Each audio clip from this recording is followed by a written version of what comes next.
3 attack കഴിഞ്ഞ ആളാണ് ഞാൻ. പാലക്കാട് ജില്ലാ ആശുപത്രിയിൽ പോകുമ്പോൾ തൃശ്ശൂർ മെഡിക്കൽ കോളേജിൽ കൊണ്ടുപോകാൻ പറയും. അവിടെ വർക്ക് ചെയ്യാനായിട്ട് ഒരു ലൈറ്റ് പോലും ഇല്ല. ICU യൂണിറ്റിൻ്റെ 3 പിൻ പ്ലഗ് വർക്ക് ചെയ്യാനായിട്ട് ഞാൻ പോക്കറ്റിലെ ടെസ്റ്റ് കൊടുത്ത് ഞാൻ ശരിയാക്കിയിട്ടാണ് അത് വർക്ക് ചെയ്തത്. ആ സ്ഥിതിയാണ് അവിടെ. നോക്കാൻ ആളില്ല.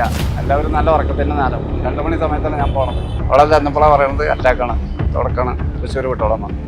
ഒരു മരുന്നോ ഒന്നുമില്ല, അവരാരും നോക്കാനുമില്ല. ഒന്ന് പിടിച്ച് നോക്കി തൃശ്ശൂർ കൊണ്ടുപോകാൻ പറയാം. ഒന്നുമില്ല, ഇവിടെ യാതൊന്നുമില്ല, നിങ്ങൾ തൃശ്ശൂർ കൊണ്ടുപോകാൻ നല്ലത്. ആക്സിഡൻറ്റ് പറ്റി ആൾ വന്നിട്ട് തിരിഞ്ഞു നോക്കാൻ ആളില്ല. അവർ പറയണം, ഒരു നേഴ്സ് വന്നിട്ട് പറയണം, നിങ്ങൾ ആളെ രക്ഷപ്പെടുത്തണം എന്നുണ്ടെങ്കിൽ തൃശ്ശൂർ കൊണ്ടുപോയിക്കോളും. ഇവിടെ ആളില്ല, ഡോക്ടറില്ല, ജൂനിയർ ഡോക്ടറാണ്, അയാൾക്ക് വലിയ ഇതില്ല, നേഴ്സില്ല, മരുന്നില്ല, പഞ്ഞി പോലും വാങ്ങിക്കൊടുക്കണം.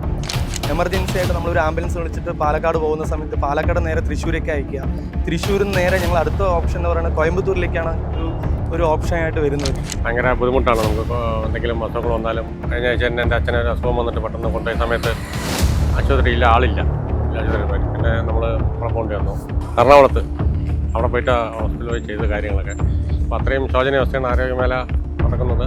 മന്ത്രിയാണെച്ചാലും ഉദ്യോഗസ്ഥന്മാരാണെച്ചാലും ആരും ശ്രദ്ധിക്കുന്നില്ല. ഇവിടെ തന്നെ ഹാർട്ടിനൊന്നും മരുന്നേ ഇല്ല. ഹെൽത്ത് സെൻ്ററിൽ അവർ അതുണ്ട് ഇതുണ്ടെന്ന് പറഞ്ഞിട്ട് ഒരു മരുന്നുമില്ല. പാലക്കാട് അതെ, ഞാനൊരു ഹാർട്ടിൻ്റെ പേഷ്യൻ്റാണ്, എന്നാലും മരുന്നില്ല അവിടെ.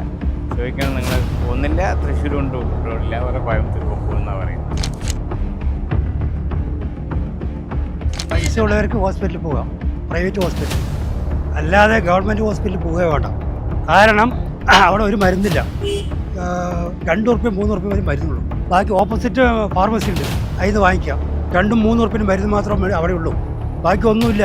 ഇവിടെ ഉള്ളവർക്ക് ചികിത്സിക്കാൻ പ്രൈവറ്റ് ഹോസ്പിറ്റൽ വലിയ ഒരാൾക്ക് സാധാരണപ്പെട്ട വേസ്റ്റാണ്. പോയി കിടക്കാൻ ചിലപ്പോൾ ചാകാൻ പോകാൻ അതാ പറ്റുള്ളൂ. ആ അവസ്ഥയാണ് ഇപ്പോൾ.